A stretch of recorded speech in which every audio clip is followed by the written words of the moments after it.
Hello everyone, welcome to the channel. आज के इस वीडियो में हम देखने वाले हैं आईबीपीएस पीओ मेंस एग्जामिनेशन की स्ट्रेटजी, यानी कि एक परफेक्ट स्ट्रेटजी क्या होनी चाहिए जिससे हम पढ़ें अगर उस स्ट्रेटजी को फॉलो करके तो हमारा स्कोर जो है वो मैक्सिमम आए और हम अपना मैक्सिमम एफर्ट दे सकें एग्जाम में। हम सभी जानते हैं कि मेंस एग्जामिनेशन 26 नवंबर को है, तो अप्रॉक्स अभी से 30 डेज बचे हुए हैं। तो इस 30 डेज के लिए क्या प्लान होना चाहिए, डे वाइज हमारा कैसा प्लान होना चाहिए, किस स्ट्रैटेजी से हम अगर पढ़ेंगे, अपने हर एक सेक्शन पे ध्यान देंगे तो हमारा स्कोर जो है वो मैक्सिमम आ सकेगा और हम एग्ज़ाम को क्वालिफाई कर पाएंगे। तो ऐसी ही कुछ स्ट्रैटेजी और स्टडी प्लान को लेकर के मैं यहाँ आई हूँ इस वीडियो में।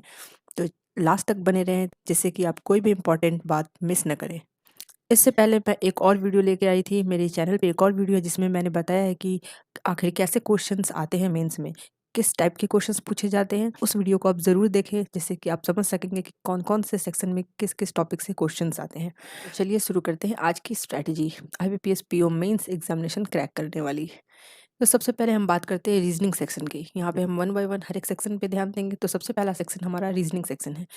किस टाइप के क्वेश्चंस आते हैं हर एक सेक्शन में, ये मैं अपने पिछले लास्ट वीडियो में बता चुकी हूँ, पर फिर भी यहाँ पे थोड़ा सा ओवरव्यू देना ज़रूरी है। तो इसलिए रीजनिंग में पजल्स सेटिंग अरेंजमेंट के मेजॉरिटी ऑफ क्वेश्चंस होते हैं, यानी कि मेजर पोर्शन हमारा पजल और सेटिंग अरेंजमेंट कवर करता है। और सेकंड नंबर पे हमारा क्रिटिकल रीजनिंग होता है जिसमें कि स्टेटमेंट्स दिए जाते हैं। और थर्ड नंबर पे हमारा मिसलेनियस क्वेश्चंस, यानी कि मिसलेनियस क्वेश्चन जैसे कि blood relation, syllogism, inequality, direction sense, coding decoding, ये सारे जो क्वेश्चन हैं ये हमारे मिसलेनियस क्वेश्चंस में आते हैं। तो मेनली ये तीन तरह के क्वेश्चन रीजनिंग सेक्शन में देखे जाते हैं।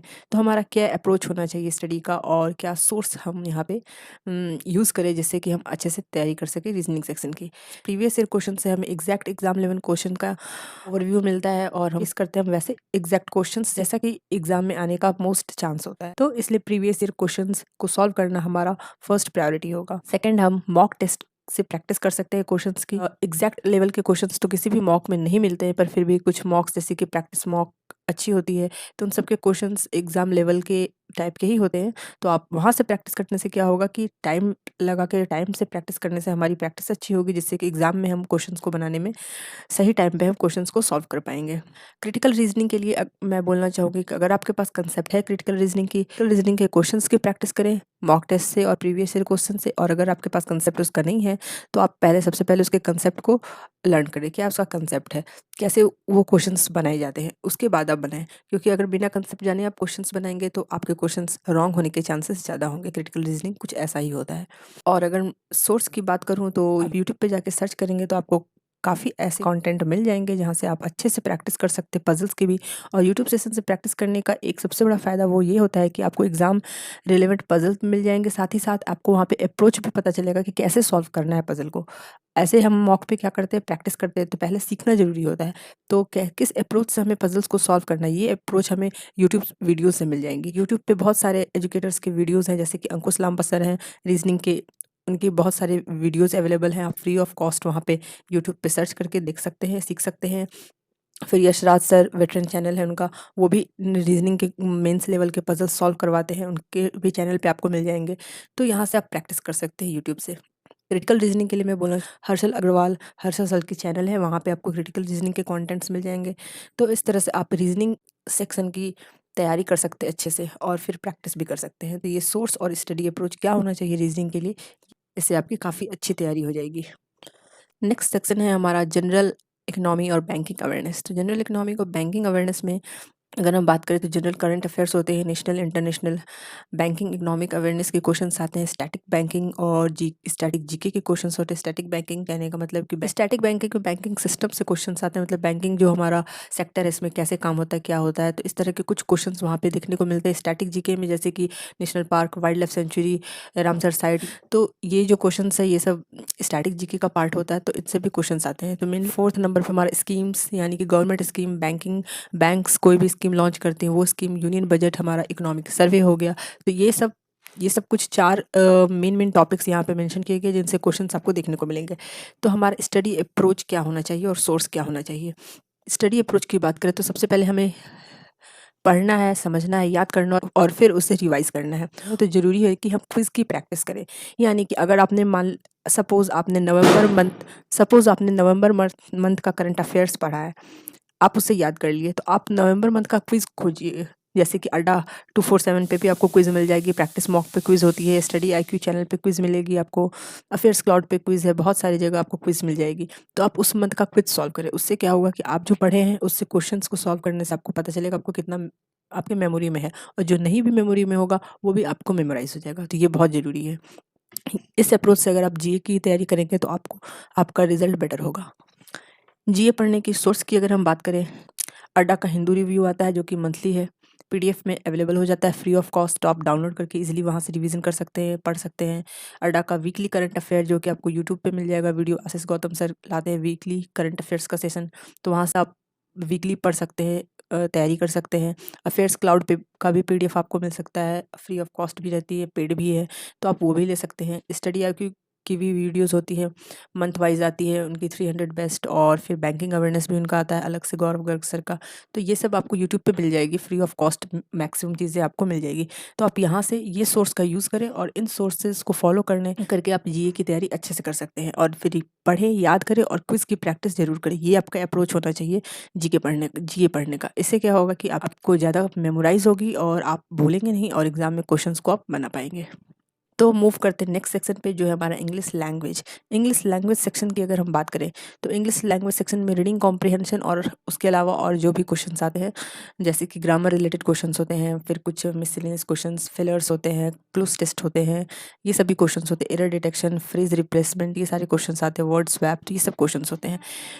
तो इंग्लिश के पढ़ने का क्या अप्रोच और सोर्स होना चाहिए आपका? तो प्रीवियस ईयर क्वेश्चंस को आप सॉल्व करें, बेस्ट सोर्स है हमारा एग्जैक्ट लेवल क्वेश्चंस को सॉल्व करने का, सीखने का तरीका। और फिर मॉक क्विज की प्रैक्टिस करें, वहाँ से आपको डिफरेंट क्वेश्चंस मिलेंगे, बनाएंगे, प्रैक्टिस करेंगे। तो हम जितना ज़्यादा प्रैक्टिस करेंगे उतना ज़्यादा हम कंपैटिबल हो जाएंगे और हम एग्ज़ाम में अच्छा परफॉर्म कर पाएंगे विद इन गिवन टाइम, जो कि बहुत ही ज़रूरी है। न्यूज़पेपर आप यूज़ करें, न्यूज़पेपर में आर्टिकल्स निकलते रहते हैं, वो सब पढ़ने से क्या होगा कि आपको नॉलेज भी मिलेगी, साथ ही साथ आपका रीडिंग स्किल भी आपका बढ़ेगा, जिससे कि आप रीडिंग कॉम्प्रिहेंशन को जल्द से जल्द कम समय में सॉल्व कर पाएंगे। अंडरस्टैंडिंग क्वालिटी बिल्ड होती है न्यूज़पेपर पढ़ने से। डिस्क्रिप्टिव पेपर भी आता है, तो डिस्क्रिप्टिव पेपर जहाँ पे आपको लेटर राइटिंग और एसे राइटिंग होती है। लेटर 150 वर्ड में, एसे 250 वर्ड्स में लिखने होते हैं। लेटर में फॉर्मल लेटर, इनफॉर्मल लेटर, दोनों टाइप्स के लेटर आते हैं। आपको दिए जाएंगे टॉपिक, आपको उनमें से किसी एक टॉपिक पे लिखना होता है। तो आप इसकी प्रैक्टिस आप इजीली कर सकते हैं। इंपॉर्टेंट टॉपिक्स आपको लेटर के मिल जाएंगे, ये भी आप यूट्यूब पे सर्च करेंगे तो आपको मिल जाएगी। इसे के इंपॉर्टेंट टॉपिक्स लिखने की प्रैक्टिस करें, पहले प्रैक्टिस करें, प्रैक्टिस करने से पढ़ें और फिर उसे खुद से लिखने की प्रैक्टिस करें। इससे क्या होगा कि आपका प्रैक्टिस अच्छा होगा, तो आप एग्जाम में जब भी कोई टॉपिक आएगा तो आप इजीली लिख पाएंगे। अप्रोच क्या होना चाहिए और सोर्स क्या होना चाहिए डिस्क्रिप्टिव के प्रिपरेशन के लिए? तो बैंकिंग, इकोनॉमी और सोशल इश्यूज जो कुछ भी रिसेंट न्यूज़ में है, उन सभी टॉपिक्स को आपको देखना है।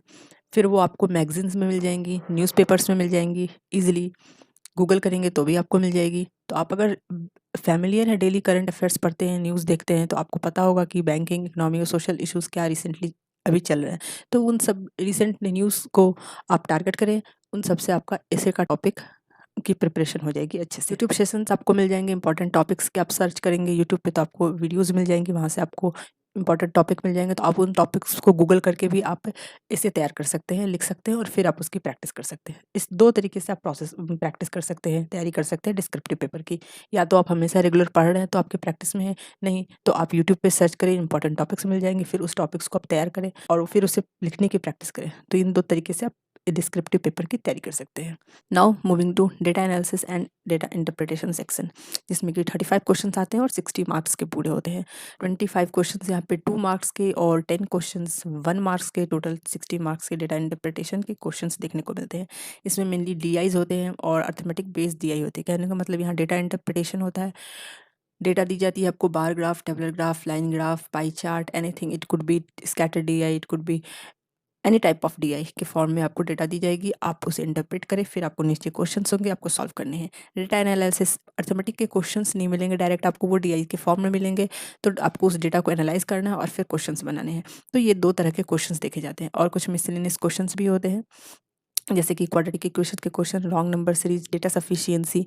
तो इन सब तरह के क्वेश्चन से हमारा डेटा एनालिसिस और इंटरप्रिटेशन का पेपर तैयार होता है पूरा। तो इसे पढ़ने का क्या अप्रोच होना चाहिए और क्या सोर्स आपके पास अवेलेबल है, इस पे बात करते हैं। सबसे पहले प्रीवियस ईयर क्वेश्चंस को सॉल्व करना बहुत ज़रूरी है। जैसा कि मैंने पहले भी कहा है कि प्रीवियस ईयर क्वेश्चन बनाने से आपको एग्जैक्ट क्वेश्चंस का आइडिया लगेगा कि हाँ, कैसे क्वेश्चंस एग्जाम में आते हैं, और प्रैक्टिस भी आपकी होगी। तो यूट्यूब पे आप सर्च करें previous year questions, data analysis और इंटरप्रिटेशन के आपको प्रीवियस ईयर के मेंस लेवल के क्वेश्चंस आपको मिल जाएंगे यूट्यूब पे भी सर्च करने पे। तो आप वहाँ से भी एग्जैक्ट प्रैक्टिस कर सकते हैं, साथ ही साथ आपको एग्जैक्ट सॉल्यूशन भी तुरंत अप्रोच के साथ मिल जाएगी।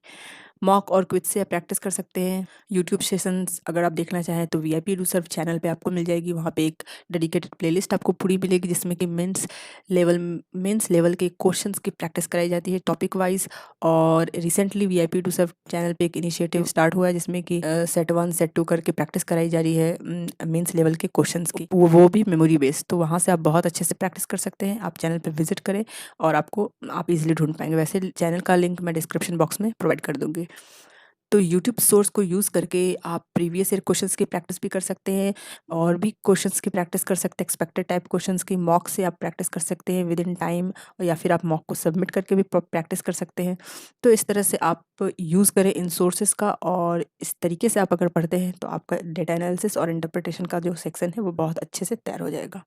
यहाँ पे हम लोगों ने देख लिया कि 4 सेक्शंस में हमारे किस तरह के क्वेश्चंस आते हैं, और क्या अप्रोच होना चाहिए हमारे स्टडी का, और कौन से सोर्स को हम यूज़ कर सकते हैं। और अब बारी आती है 30 डेज स्टडी प्लान एग्जैक्ट क्या होना चाहिए। तो इस पे मैं बात करती हूँ। डेली स्टडी प्लान मैंने 2 तरह का बनाया है, एक प्लान ए है, एक प्लान बी है।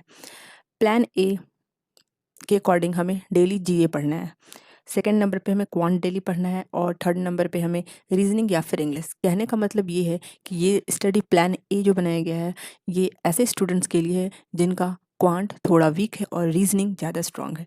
तो रीजनिंग ज़्यादा स्ट्रांग है तो ऐसे स्टूडेंट्स के लिए प्लान ए है, और प्लान बी है जिनका क्वांट ज़्यादा स्ट्रांग है। यहाँ पे 3 पार्ट में आप देख सकते हैं स्टडी प्लान है, 1 2 3 जीए, क्वांट, रीजनिंग और इंग्लिश।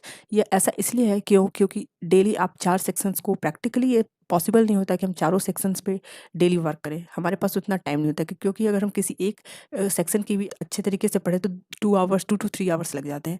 तो इस तरह से चारों सेक्शन को 2 टू 3 आवर्स पढ़ना फिर ये प्रैक्टिकली संभव नहीं हो पाता है। तो और हम फिर लास्ट में फ्रस्ट्रेट हो जाते हैं। तो इसलिए मैंने यहाँ पे डेली 3 सेक्शंस को ही टारगेट करने को कहा है, जिसमें कि डेली आपको जीए पढ़ना है। अगर आपका क्वांट वीक है तो आपको क्वांट डेली पढ़ना है, लेकिन आपके पास चॉइस होगा रीजनिंग और इंग्लिश में। अल्टरनेट डे आप पढ़े रीजनिंग और इंग्लिश। अगर आपने आज रीजनिंग पढ़ लिया तो कल आप रीजनिंग नहीं इंग्लिश पढ़े। इस तरह से आप एक दिन में 3 सेक्शंस को पढ़ें।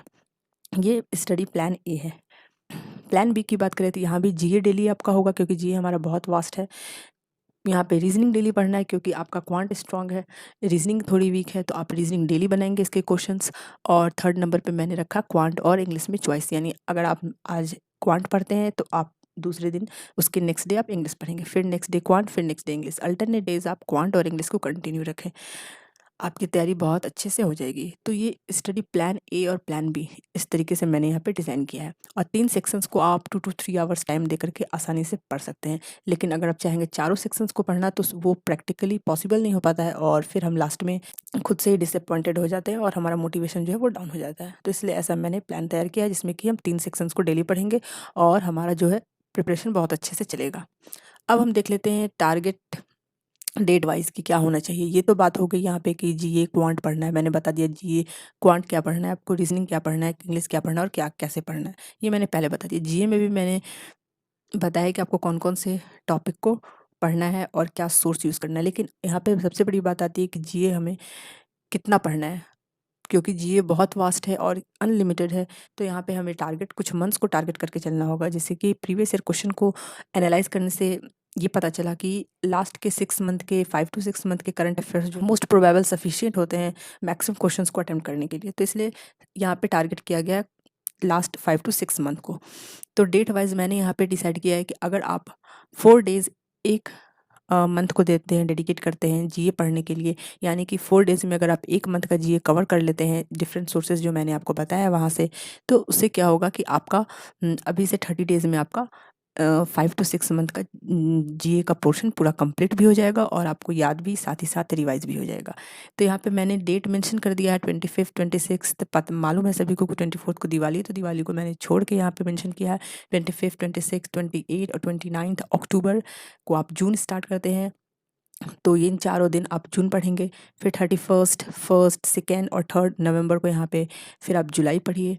फिर उसके बाद नेक्स्ट 4, 5, 6, 7 अगस्त, फिर 8, 9, 10, 11 सितंबर, 12, 13, 14, 15 नवंबर को अक्टूबर मंथ, और फिर 16, 17 और 18 को नवंबर मंथ पढ़ेंगे हम। क्यों? क्योंकि नवंबर में 26 को एग्ज़ाम है हमारा, तो हमें 20 नवंबर तक कवर करना होगा। तो 3 दिन काफ़ी है 21 to 20 नवंबर का कवर करने के लिए। इसे मैंने यहाँ पे 4 डेज़ नहीं दिया है, इसलिए यहाँ पे मैंने 3 डेज़ डेडिकेट किए हैं। तो अगर आप 4 डे को टारगेट करके चलें, क्योंकि सबसे इम्पॉर्टेंट ये है कि अगर हम लंबा प्लान तो रखते हैं कि हाँ हमें 30 डेज़ पढ़ना है, लेकिन अगर हम उसे नहीं करते, स्मॉल पार्ट्स में डिवाइड नहीं करते हैं, तो हमारा टारगेट जो है कभी-कभी मिस हो जाता है। होता क्या है कि हम आज पढ़ लिए किसी वजह से, कल नहीं पढ़ पाए किसी वजह से, तो फिर हम एक दिन आगे पीछे हो जाते हैं, फिर हमारा पूरा बैलेंस बिगड़ जाता है। तो अगर हम छोटे-छोटे डेज़ को टारगेट करके चलेंगे, तो हम टारगेट को अचीव करने में ज़्यादा कंपैटिबल होंगे। तो इसीलिए यहाँ पे मैंने 4 डेज़ करके टारगेट सेट कर दिया है, और डेट भी मैंने सेट कर दिया है, जिससे कि आप सभी को पढ़ने में आसानी होगी। अब डेट आज 25 है, तो सपोज़ आज 25 है, तो आप जून स्टार्ट कीजिए पढ़ना, 29 को एंड कर देना। आप ऐसे पढ़ सकते हैं। हाँ, अगर आपका मन नहीं करता है जून से स्टार्ट करने का, तो आप किसी दूसरे मंथ से भी स्टार्ट कर सकते हैं। कहने का मतलब ये है कि यहाँ पे 4 डेज़ में मेनली आपको टारगेट करना है किसी एक मंथ को आप टारगेट कीजिए और 4 डेज़ में उसे कंप्लीट कर दीजिए। तो इस तरह से आप यहाँ पे पढ़ लेंगे। तो 18 नवंबर तक आपका जो है 6 मंथ का जनरल अवेयरनेस कंप्लीट हो जाएगा। इसके बाद हमारे पास बचते हैं 6 दिन और। तो अब इन 6 दिन में हम क्या करेंगे, इन 6 फिर से हम रिवाइज़ करेंगे। 19th को हम फिर से जून रिवाइज़ कर लेंगे। 20th को यहाँ पे क्विक रिवीजन करना है, क्योंकि हमने पढ़ा है, हमने क्विज़ सॉल्व कर चुका है, हमें आता है। लेकिन अब हम क्विक फास्ट रिवीजन कहते हैं ना, कि गो थ्रू करना, एक ओवरव्यू लेना, तो वो ओवरव्यू यहाँ पे हम लेंगे। 19th को जून, 20th को जुलाई, 21st को अगस्त, 22nd को सितंबर, 23rd को अक्टूबर, 24th को नवंबर। इस तरह से हम यहाँ पे पूरा रिवाइज़ कर लेंगे। अब आप 19th को जून भी रिवाइज़ कर सकते हैं, आपकी मर्ज़ी। अगर कुछ किसी दूसरे मंथ को रिवाइज़ करनी है, तो आप दूसरे मंथ को भी रिवाइज़ कर सकते हैं। कहने का मतलब बस सिंपल सा ये है कि एक दिन में आप एक मंथ को क्विक रिवीजन कर लेंगे। साथ ही साथ हमारा क्वांट और रीजनिंग इंग्लिश चल रहा है साथ ही साथ, है ना? ये जीए के लिए स्पेसिफिक डेट प्रोवाइड किया गया है, क्योंकि जीए में हमारा क्या होता है, मैशअप हो जाता है जल्दी, और हम बैलेंस भी हमारा जल्दी बिगड़ता है। इसलिए ऐसा यहाँ पे सेट किया गया है। डेट वाइज जीए को मैंने डिटेल में थोड़ा सा बता दिया है। और 25th को हम रिलैक्स कर सकते हैं, उस दिन जीए नहीं पढ़ेंगे हम। 24 तक हमारा रिवीजन कंप्लीट हो चुका है, और 25th को हम रिलैक्स करेंगे। और अगर हमारा कुछ पेंडिंग बच गया है, कुछ ऐसा टॉपिक है रिवाइज़ करने का, फिर वो क्वांट का हो, रीजनिंग का हो, या इंग्लिश या जीए कोई भी, तो उसे हम देख लेंगे वो, क्योंकि वो हमारा पेंडिंग हो गया। इसलिए अगर नहीं है तो हम आराम से रिलैक्स करेंगे, और 26th को हम जा कर के एग्ज़ाम देंगे अच्छे मूड में। तो आई होप आप समझ में भी आया होगा कि कैसे 30 डेज़ में हम टारगेट कर सकते हैं, और किन सोर्सेज़ का हम यूज़ करके कैसे इन चारों सेक्शंस पे वर्क कर सकते हैं। और ये 30 डेज़ प्लान डेट वाइज़ आपको बहुत ही अच्छे से समझ में आ गया होगा, कैसे हमें जीए को कवर करना है डेट वाइज़, और किस तरह से हमें डेली क्वांट या रीजनिंग में से किसी एक सेक्शन को पढ़ना है, अपनी स्ट्रॉन्ग और वीक पे वर्क करके, और इंग्लिश पे ध्यान देना है, और जीए को हमें डेली पढ़ना है। किन-किन डेट्स को क्या टारगेट करना है, ये मैंने यहाँ पे बिल्कुल डिटेल में प्रोवाइड किया है। ऐसा शायद ही किसी चैनल पे आपको मिलेगा, जिससे कि हमारा जो तैयारी है वो काफ़ी अच्छा हो जाए, और हम अच्छे से प्रिपेयर हो सकें, जिससे कि हमारा एग्ज़ाम काफ़ी अच्छा जाए। अगर कोई डाउट रह जाता है तो आप कमेंट सेक्शन में ज़रूर पूछिए। तो आई होप आपको ये काफ़ी अच्छा लगा होगा, और अगर वीडियो पसंद आया, ये हेल्पफुल लगा, तो आप वीडियो को लाइक करें, शेयर करें, और चैनल को सब्सक्राइब करना बिल्कुल ना भूलें, क्योंकि ऐसे वीडियो यहाँ पे टाइम टू टाइम आते रहेंगे। Thank you so much for watching this video.